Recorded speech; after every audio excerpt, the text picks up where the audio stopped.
Wait, are you doing this or did I just do some? Okay.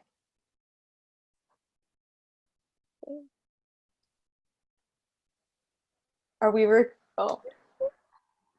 Hi, I'm Meredith, and this is week 3, chapter 3 of a New Earth book club, The Core of the Ego. And the reason why I decided to read this book is I wanted like a refresher in mindfulness, and I thought the concepts in the book just seemed really relevant to what I wanted to learn about. And joining us tonight is my friend Erin. Erin, would you like to introduce yourself and a little bit of whatever you feel comfortable sharing? Yeah, my name is Erin, like Meredith just said. I'm reading the book to Meredith brought it to my attention, brought this whole thing to my attention, and I just thought it would be interesting given the path that I'm currently down, and it made sense. So thank you. And then Alyssa? Oh, hi. um, so in week 1, I introduced myself. The reason why I'm interested to read this book is Meredith who introduced me to this book. Thank you. But at the same time, is I'm in a mission of try to improve myself to my personal growth, and I find that this book, I connect to this book, and I love this perspective. It's kind of different from how I used to, but we on week 3, chapter 3, so we'll see. Cool. All right, let's dive in. So our reflections from last week's exercise, being in touch with your inner body, it's the act of moving away from form to formless, being consciousness, being to feel life inside your hands, feet, abdomen, chest. And then also listening quietly for the voice in your head. Pay attention to the gap between your thoughts when one thought subsides and before another arises. In this way, you draw consciousness away from mind activity and create a gap of no mind in which you are highly alert and aware but not thinking. When these gaps occur, you disidentify from your mind and feel a certain stillness and peace inside you.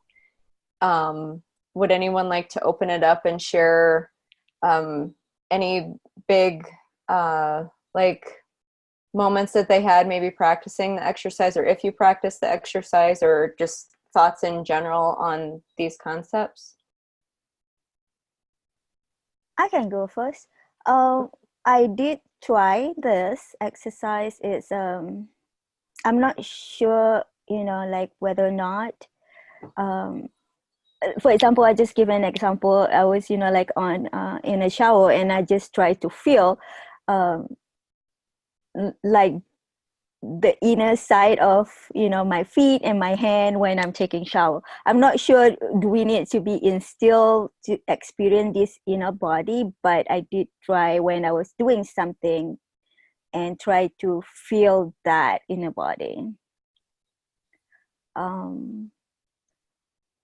And another part that I was trying to feel is my tummy, like my ovary section.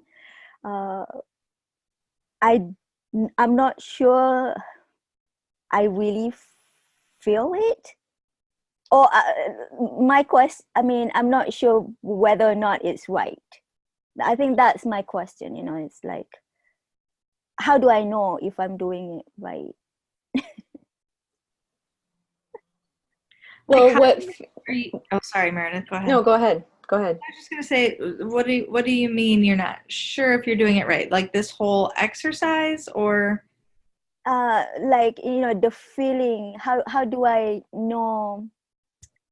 In the book, when Eckhart was saying about you would feel like tingling in that body, in that parts, but I don't. At one point, I did feel that sensation, but not like it's not happened always. So maybe I'm not reaching that part yet. Feeling the inner body of your own self. I don't know. For me, I feel like that particular one is for someone who, like, he is super um, um, aware of all of this, and he has studied for so long. I feel like the first time you jump in and you do this exercise, you're not going to get that result. Like, in my opinion, just because he's evolved into this, and like that's, I think we have to remember that as people who are just reading this for the first time, that he has been doing this for how long, and so Right. he feels that he's connected in that way, and and so I don't. In my opinion, you're not doing it wrong, and if you feel it sometimes, I think that's totally cool. But I think it's crazy, not crazy. I think it's I don't want to come across like that. You know what I mean? Like, I think it's a big hope to think that the first couple times, the first five, You 10 would feel it, times, right? Exactly. that you'll Yeah. know it. Because I know personally, I have so many thoughts in my head at all times that sitting down to actually do anything like this is really hard because I get distracted by whatever Yeah. else is going on, if that means anything. No, it means something, because when you're bringing it to that second bullet that we have on here, that the exercise is try to find the gaps when one thought is subside and the other one arise, and then I mean, I don't know, it's like sometimes I'm not aware of that gap at all. It's like it just switch without my conscious. I don't know, it's like, it just But keep working without me even realize it. Oh, now I'm thinking about something else. I don't know, it's like that's how I feel. Like, oh, I just suddenly realized, oh my gosh, I was thinking about something else before, and now I'm thinking about this part. I mean, so I'm not really aware of where is the gap. But this is very good exercise. I'm sure that if I keep doing that, I might be able to control, like at least feel the gaps when one thoughts come or subside and the other new one come. Yeah, I think that's a reasonable expectation, that once you've done it several times, that you start to feel it more. Yeah. Just the way you practice anything in life, I think this exercise is the same. How about you, yeah, Maria? if you think about like working out at the gym, like say you've been like a couch potato your whole life or whatever, and then all of a sudden like New Year's Eve, New Year's Day, you're like, I'm hitting the gym. And you go there like the very first day, and then you're like upset that you don't like have a six pack and like, the body that you want. But it takes dedication and practice and praising yourself for the moments that you are doing the exercise. Like it'll happen. But it's just like Erin said, it's just like any other exercise. You got to keep doing it and practicing it. And try to be easy on yourself. Like I know it's easy to focus on like, oh my gosh, I was totally thinking in anxiety for like the last half an hour, and then you snap out of it, like that moment. Like sometimes I can kind of berate myself for like, why was I worrying about that for that long? I need to be more aware, because you're more peaceful when you're in like a present state. But it does no good to be hard on yourself when you're not. We're all learning. Right. Mm. Did anyone else have any other thoughts on the exercises or? Well, one thing I would like to add that, try to feel my breathing really is really, really very useful in, bring me to that present moment. And I've like, like try to do that just to, um, yeah, to be present. Just, you know, listen to me breathing. It's really good tips, and I think exercise. Yeah, even if we all just practice it right now, like taking a really big deep breath and we're all centered. Okay. Um, so this week is about the ego again, and I thought that this quote on page 60 was kind of interesting. It says, "The ego lives on identification and separation. When we live in this mind-made self-compromised of thought and emotion that is the ego, the basis for your identity is precarious because thought and emotion are by their very nature ephemeral, fleeting. The concept of I cannot survive without the conceptual other." That's very deep. But I thought that it summarized the ego pretty well. So what does it really mean?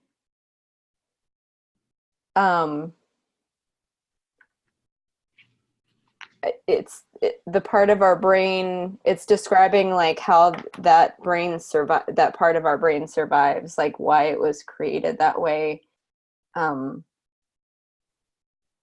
It, like, our brains need the ability to identify other things and also separate ourselves from other things to survive in a human body, because like even though we're all spirit and all connected, we came into a human body, so we have to function individually. So in that sense, we do have to be separated.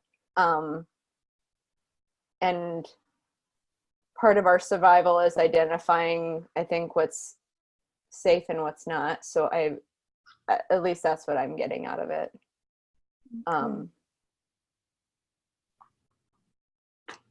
Erin, did you have any thoughts on that? No, in general, I think I still struggle a little bit with the whole defining the ego in some of these ways. And so I think that's something that's still like processing through here. Yeah.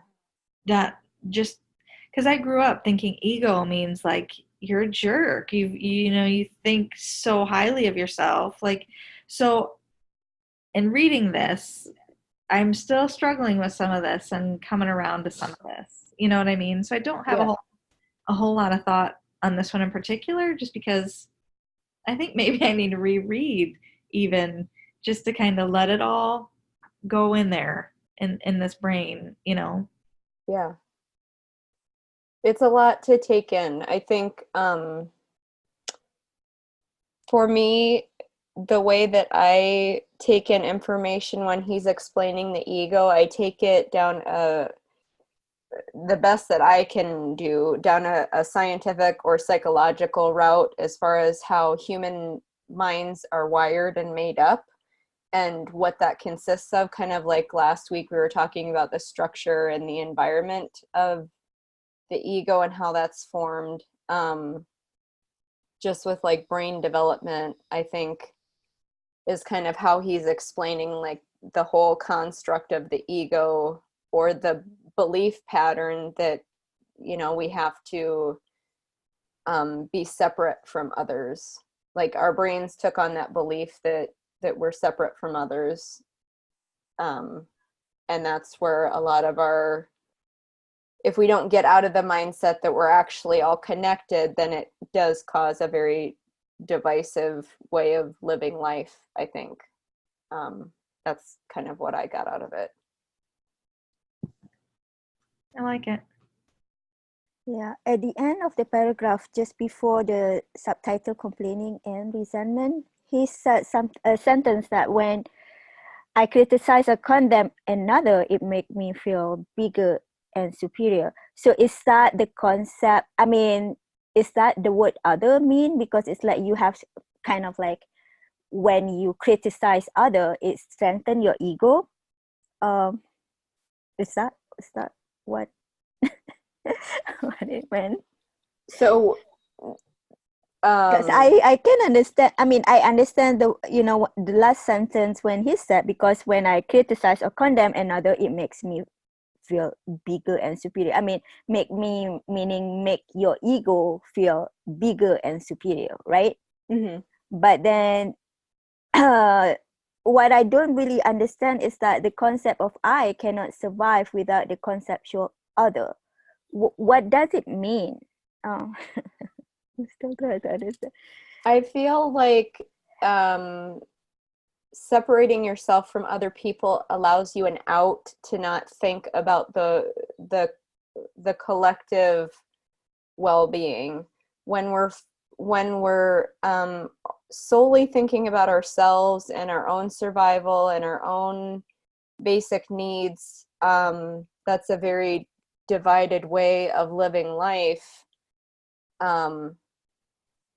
And like, in all honesty, we're supposed to be working together as a community. Like, that's the healthy way of humanity surviving, is we're all able to like live in community and kind of help each other out. Well, our fear from other people, wherever that fear comes from, has kind of divided us off, and now there is like an other, an I, and this whole construct of like, I need to protect myself and get others, and like you were saying, criticizing other people to make our own selves feel better. You know, kind of pointing out the flaws in other people versus dealing with our own stuff. I don't know, that was quite the tangent. I'm sorry.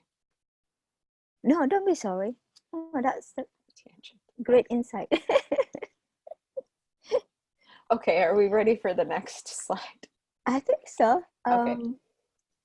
I love this topic about complaining. What are your thoughts on it? I was listening to chapter 3 of his discussion in Oprah. And, you know, I mean, beside reading this chapter, when he was saying that, you know, to differentiate between, you know, complaining is it just strengthen the ego. But if you state the fact, for example, the soup is hot, and you want it to change it, so it's not complaining. I mean, it's like you say something without negativity and it's not become a complaining. But if you just say it for the sake of blaming someone, then it's become a complaining. It's very interesting. It's just like a different point of view, I think, you know, in terms of like how you want to say something but without blame people or even yourself. And I'm sorry to interrupt, but I don't know if we're having technical difficulties. My screen went away for the slides. Oh, okay. Can everyone else still see them? Because I'm okay. I can see it. How about you, Erin? Can you Yes, see? I can see it. Okay. Uh-huh. Okay. Is it okay now? Can you still? I still don't see the screen, but if you can control the slides and just no. Let sorry. me pause the share and resume the share.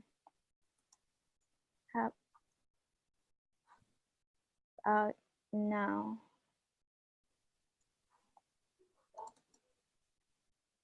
No, still not seeing anything. Nope. But I can follow along on my own if you will just be in charge of the slides there. Is that okay? Sure. Okay, great. If you're sure. Nope, this is great. Okay, sorry for interrupting. Oh, that's not a problem. So we're still on the same slide about the question was how does complaining reinforce the ego? Yeah. So, and that is the question. So how does the complaining reinforce the ego? Who's gonna go? Erin, do you have thoughts on this one? Or do you want to pass? I think this one is interesting because it does kind of feed more into how I view an ego, what the definition of ego is, in terms of like if you have what I define as an ego, you know, you're like, you're better than everybody else, you know? So if I'm going to complain about it, it's because I know better. And if I'm right about everything, then I'm going to complain about anybody who isn't doing it my way. So I do like how he said, you know, just Stick to the facts of it. It's not complaining if you're just kind of saying, hey, my soup is cold, would you mind heating it up? You know, like, Yeah. other than this soup is disgusting, it's awful, ew, you know, something like that. Like, so to Yeah. me, the whole complaining thing does go with how I define ego a little more, and it made it a little easier for me to understand it in that way, that the whole complaining thing. No, I think you're right on. That's how I understand it as well. And when he said, you know, like when you say something without with your intention, like go back to the soup, you just telling the waiter that you want a new soup, which is, you know, like a hot. So you want it to be changed rather than you are blaming him for serving you a cold soup. You know, that's, I think that's how what I understand from what he's trying to do, and to take everything. Um, I'm not sure how to do. I mean, you know, like I don't think on the top of my head I can give you like another example that state something without negativity. You know, like kind of like something bad, but like without negativity. If you Right, guys like you can, hang a banner crooked, huh? and like if you hang a banner crooked and you criticize somebody who did that, she like, just let me do it type of attitude is like, I can do Mhm. it better. I feel Yeah, like that might be another example of something. yeah. And then Oprah was also talking about, you know, like, because like one of the Oprah question was very interesting. So does that mean that, you know, like she cannot say that, you know, for example, like the contractor that do behind the schedule, is that mean that she cannot even voice her, you know, concern that it's behind the schedule, because it's, she feels that it's becoming, you know, like you complain or you blaming the contractor for behind the schedule. It's just like, but if it is really behind the schedule, then it's become a fact that they are behind the schedule. So it's like you just stating the fact that they are behind the schedule without the intention of blaming. I know it's like a fine line between, you know, like how do you know, like you're not really try to blame, but it's, I don't know. I don't know. No, I think you're right. There really is a fine line on how you put that, and how, you know, your ego does get involved, and I think that's where emotions come in. And if you think you're better, you think you're right, or whatever, for any reason, I mean, the nicest person in the world could still have that feeling, and then the emotion comes in, and then you get mad and upset, and then the ego. And so you're totally right when you said there's a fine line between the two. I totally agree. Totally. Thank you. I mean, I'm not that I'm strengthening my ego because I, you know, you agree with me. This whole concept of ego is very, Stating the facts. Okay, on the flip side of that, how does consciousness reinforce our true self? Oh, so now you can see the screen? I'm sorry. I'm following along on my own. I'm not in control of what Okay. y'all are looking at, though. Okay. All right. Okay. I am steering my own ship over here. Okay.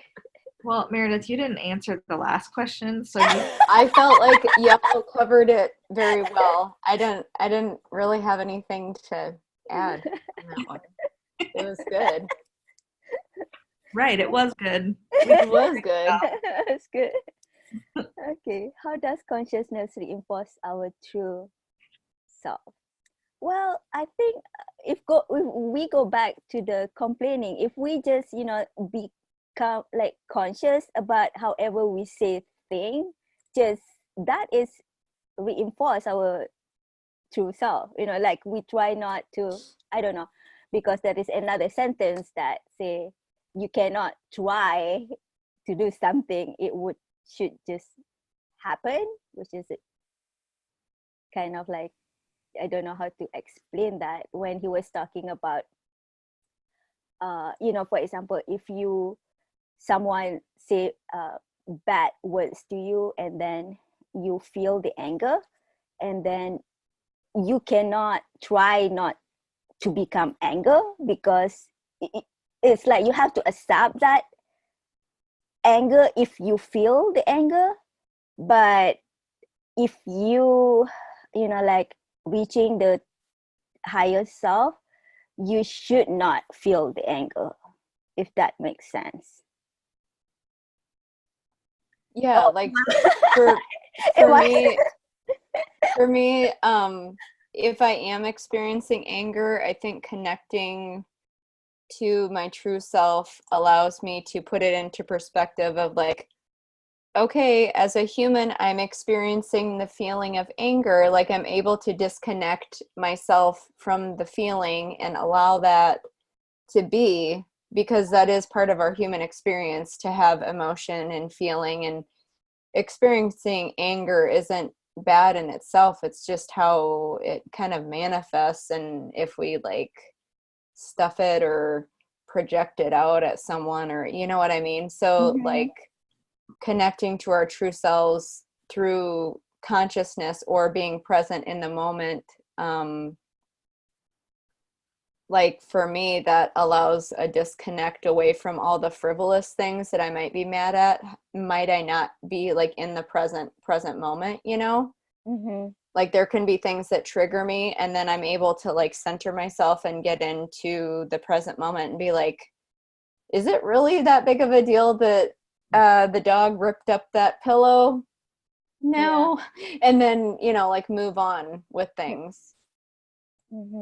But that's hard sometimes. I mean, that's hard. It is hard. A conscious person, I think it's silly to think that they're not going to feel those things and have those feelings. I think that's important to have those feelings, like, and I mean, because it does speak to your true self, and then it lets you find yourself even more in some ways.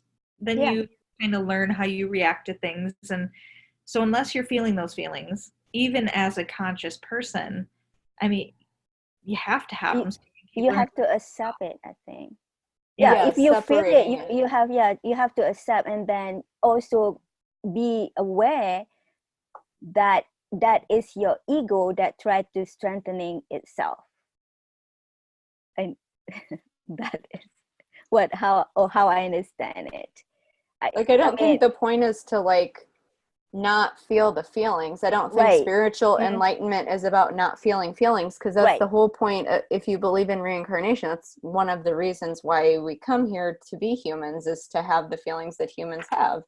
So like it's not to not feel the feelings, it's just to not be so reactive. When we're not in the present moment, we're more inclined to like use old thought patterning that might be like, okay, if someone attacks me or criticizes me, I need to react in anger to protect myself. Whereas if you're in the present moment, you can be like, their criticism of me is not about me, it's more so about them. And like being able to detach from it, and maybe still needing to feel the anger of like them being mean to you, but you don't have to like react by like yelling back. And even if you do have a reaction, like that's a very human thing too. But it's like the whole exercise and working out your muscles, the point is to like have control of the emotions, I think. I agree. I mean, I think you said it well. That's how I would approach it, and I think that's what Eckhart would have said if he's here. Maybe Eckhart will be on some week. Wouldn't that be something? Maybe, right? Be something? Yeah. Maybe Oprah too. Green Day. Get him here. Yep. Yep. Okay. Did anyone else have anything to add to that? No. I'm just click on the next slide, which is about page 73, about greed. Yeah. If you want to. Yeah, so I chose this. Greed, selfishness, cruelty, and violence are still all pervasive on this planet. When you don't recognize them as individual and collective manifestations of an underlying dysfunction or mental illness, you fall into the error of personalizing them. You construct a conceptual identity for an individual or group and say, this is who he is, this is who they are. When you confuse the ego that you perceive in others with their identity, it is the work of your own ego that uses this misperception to strengthen itself through being right and therefore superior, and through reacting with condemnation, indignation, and often anger against the perceived enemy. This is very complex, but it spoke to me because I think it's very complex. Why you have to choose a complex sentence? I'm just kidding. It's fun. It's fun to deconstruct it. Yes. I like the personal accountability in this. Like, yes, there might be other people that have more severe underlying dysfunctions or mental illnesses that are presenting in the world. And if we don't identify that as their ego and not who they are really as an entire being, like connecting with the true being within them versus their ego side, which might be presenting as the dysfunction or mental illness, then we can also take on those character traits, like take on that negativity on our own. At least that's kind of how I interpreted this whole quote. So like in the case of someone who's narcissistic, completely identifying with them being narcissistic and not being able to connect with their true self, and then feeling less than because they treat us badly because, you know, they're abusive, then I don't know. I thought that was interesting that it shows like if we're able to disconnect their ego from their true self, kind of like the last slide was talking about, then we can not take on as much. Yeah. And I totally agree with this. And I think part of chapter 1 when Eckhart was discussing about label thing, this is going back to that label a group of people or label someone. If we try, I mean, if we label this group already from beginning, I mean, it's not, we're not being fair. I think we not open our mind as well. It's because we have like a preconceived idea about who they are, but at the same time it is also, you know, the work of your own ego that you start to strengthen itself through being that, you know, you right, and then that you are superior than the other group. Is, I think this is very deep and very, this is what we're seeing happening right now. People are labeling, you know, people everywhere, stereotyping, you know, without even knowing, you know, that group of people or that individual even. Karen, did you have thoughts? No, I'm just kind of soaking in what you guys are saying on this one. Okay. Yeah. Okay. I would like to share that maybe I won't share the whole context, but this morning Aaron and I were discussing something going on in the state of our country, and I totally did the thing where I was strengthening my own ego by criticizing and labeling someone else because of their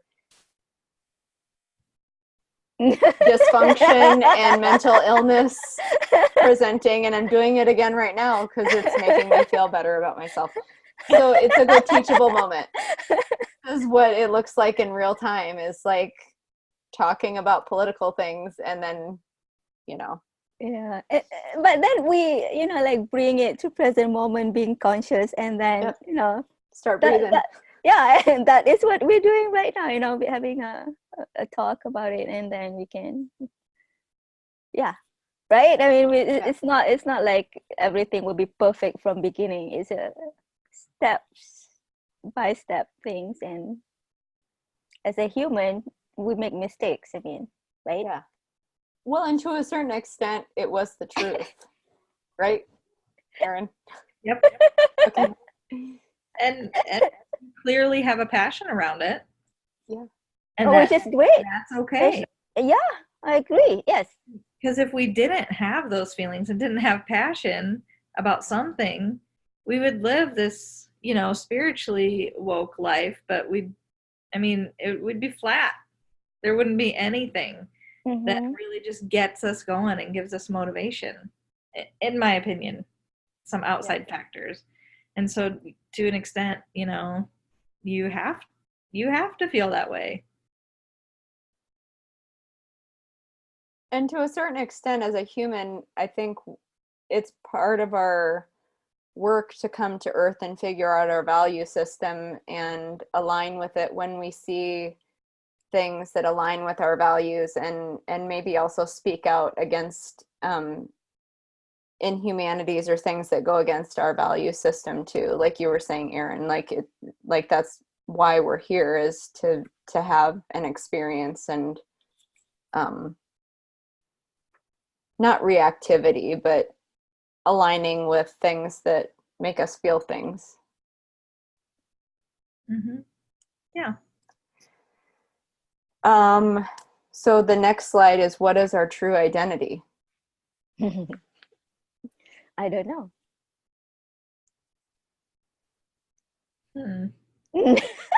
It's like a mixture of all of it, really. I mean, it has to be, because there's things that I'm passionate about that you two aren't passionate about. So that's me, and that's my identity, and how I feel things, how I perceive things, how I explain things.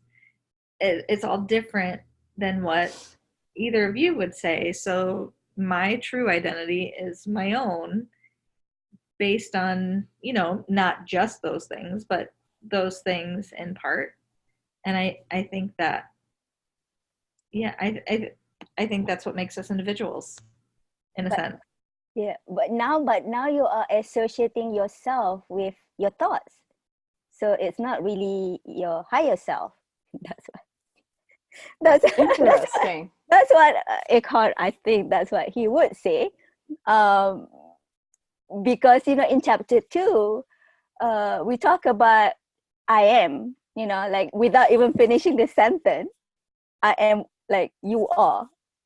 That's like, because when you say you are, I mean, like you are Erin, then you are associate yourself with something, or you identify yourself with something, like your name or your heritage, your personality, the way of thinking.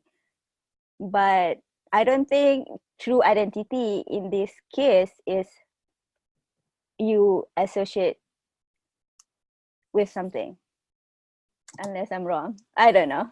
Well, no, that could be, what if we all have different true identities? Like, what is your true identity? How would you explain your true identity? I mean, you're already I don't kind know. of explaining it, but Like I don't know. Are you asking Erin? Yes. no, I'm asking you, Alyssa. I don't know. See, I don't know the answer to that question. Because if I try to associate me with something, so like I identify me with my ego, with something which is not even me.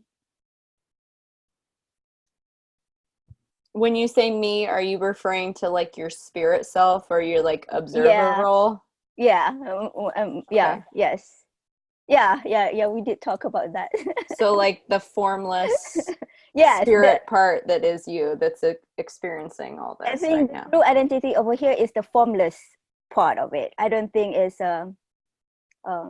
the physical thing, right?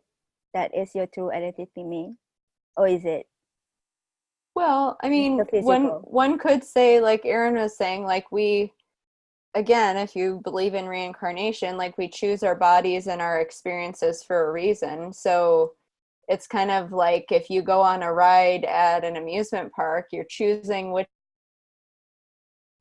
ride you want to go on, person in the ride, but you still get to kind of choose what your experience is going to be. So Like choose your path of what you want to yeah. experience. Yeah. Okay. Does that make sense? Using the analogy of a ride at a theme park or something?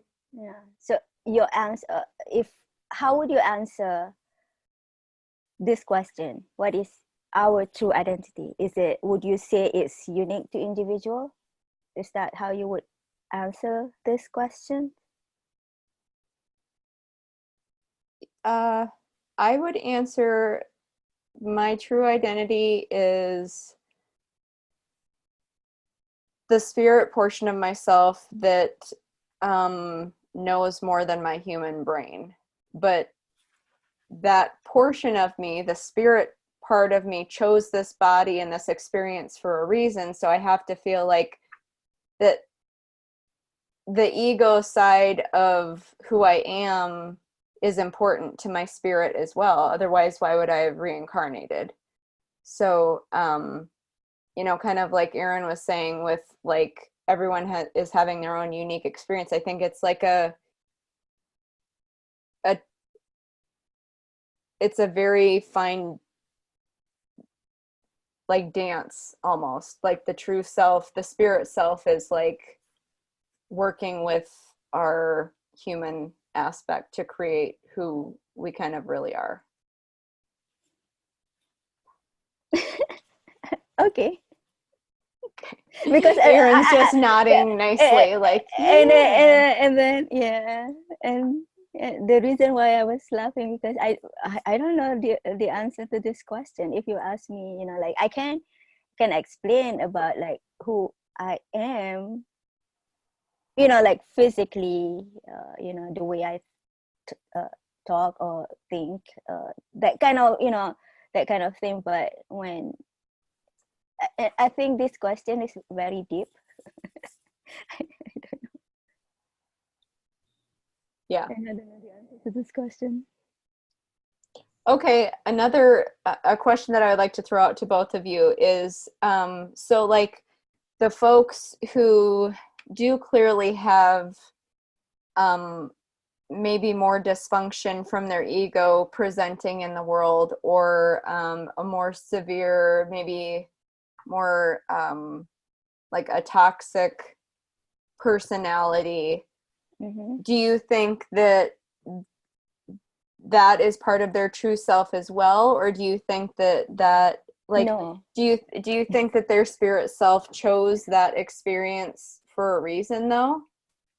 Well, I think that they react that way just because they're not aware of their ego, and that's why it's causing that dysfunctional thing that is happening. But would you say that like their spirit chose that for a reason as well? Like there's some broader picture of why spirit chose to reincarnate into that body. Like if you believe that consciousness knows everything and nothing is a surprise to consciousness, and you choose to incarnate into this body that you know is going to have dysfunction or severe mental illness or something like that, like that would imply that that side of the ego has a purpose in life as well. Does that make sense? Like everything has a purpose, even if the people who are trying to wake up and to connect more to maybe their more enlightened self, or less connection with ego or the separation from others and more with the connectedness of others, there's also other folks on the other side of the spectrum who are very connected to their ego and not so much to their true selves, but they're serving a purpose as well, right? Like everyone's serving a purpose. Right. I'm there with you. Okay. Do you have anything to add? No, I don't either. No? Oh boy. That was a last slide. We're gonna need to have some good conversation here on this exercise for I guess anything that we've discussed tonight, is there anything else that you wanted to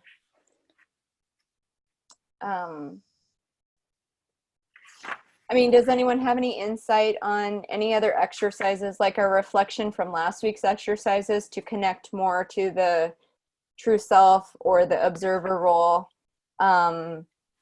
Any other ideas on how we could do that, or any tips that works for you? I know we mentioned breathing works really well. And, you know, like meditation works, but it takes some time to build up. Are there any other things that y'all do to kind of snap yourselves out of reactivity when you notice it, or? Mostly, I react to my kids most of the time. Yeah. And I walk away, to do whatever, to get something to clean up the mess or whatever. And then something just clicks and it's like, oh, shoot, I just had that reaction and I shouldn't have. So I don't know. I think stepping away from it, bringing your mind away from that reactivity, I think, um, moment of reflection to put you back where you need to be. Did that answer that Yeah. a little bit? Yeah. Like as soon as you catch yourself being aware, you separate yourself away from the event. Yeah, and not always even on purpose. But I find that if I want to change the way I'm viewing something, I need to step away from it for a minute to take away the emotion or the ego, if you will, and that way you can just take a second and be like, oh wow, okay, here's what I did, here's what happened, here's what I'm going to do next to make it either better or whatever. Like, I feel like that's my thing, is I find a way to step away, whether on purpose or accident, and then I have that realization. Yeah. Yeah.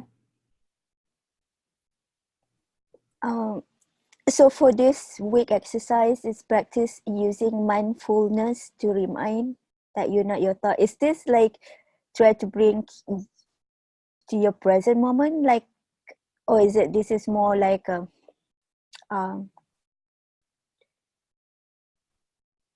what kind of practice? Like spend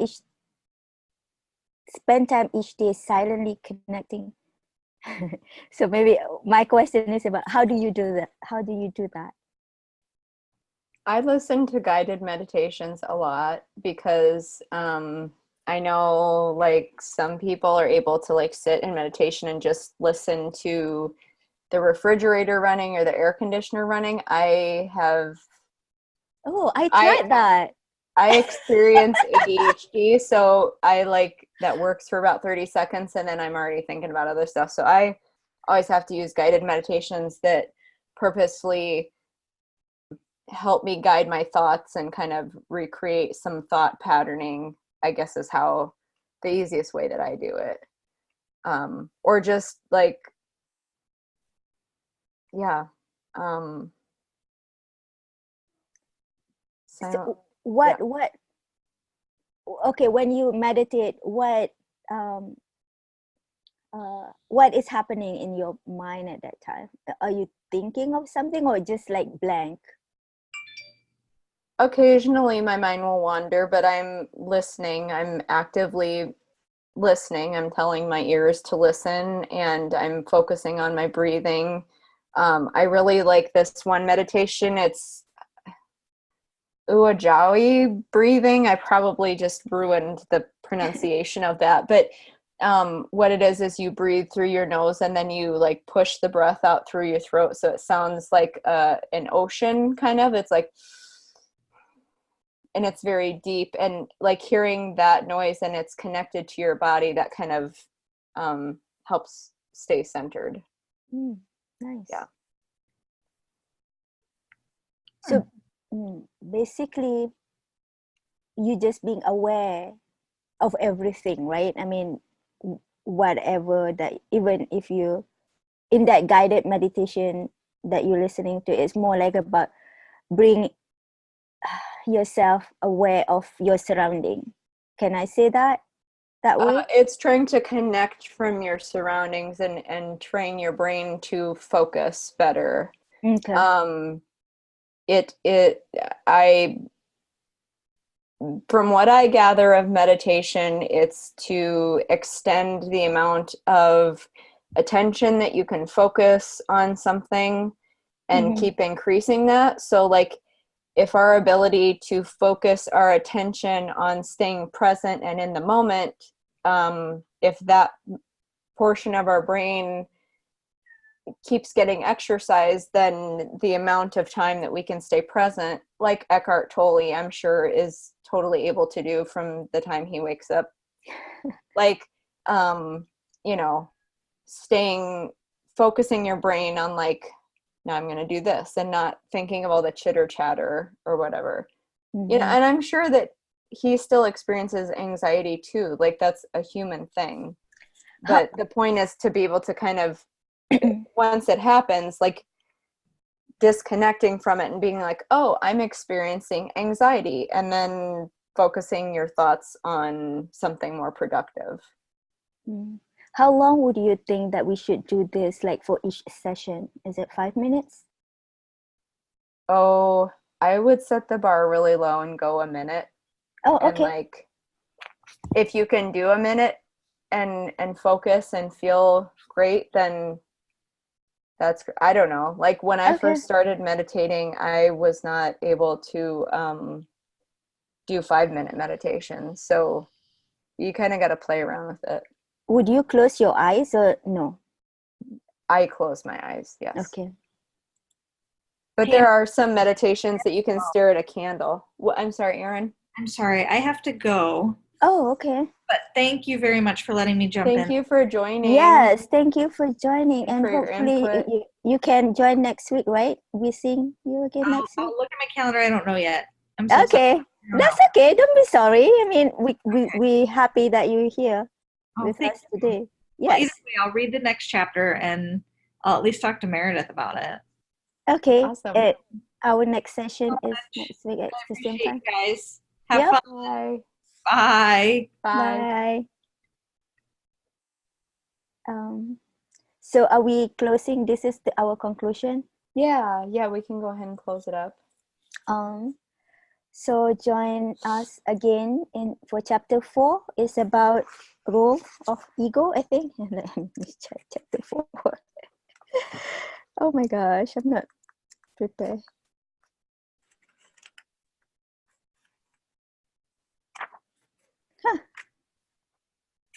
I think it says the many faces of the ego, or is that yes. still 3? No, that's role playing. Yeah, role playing the many faces of the ego. It's very interesting chapter. I love this chapter because it's like that's what we are.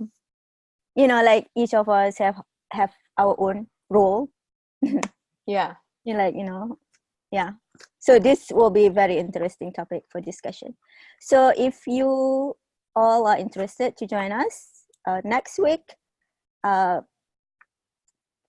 an email on the screen. You can email mindfulmeeting@mail.com.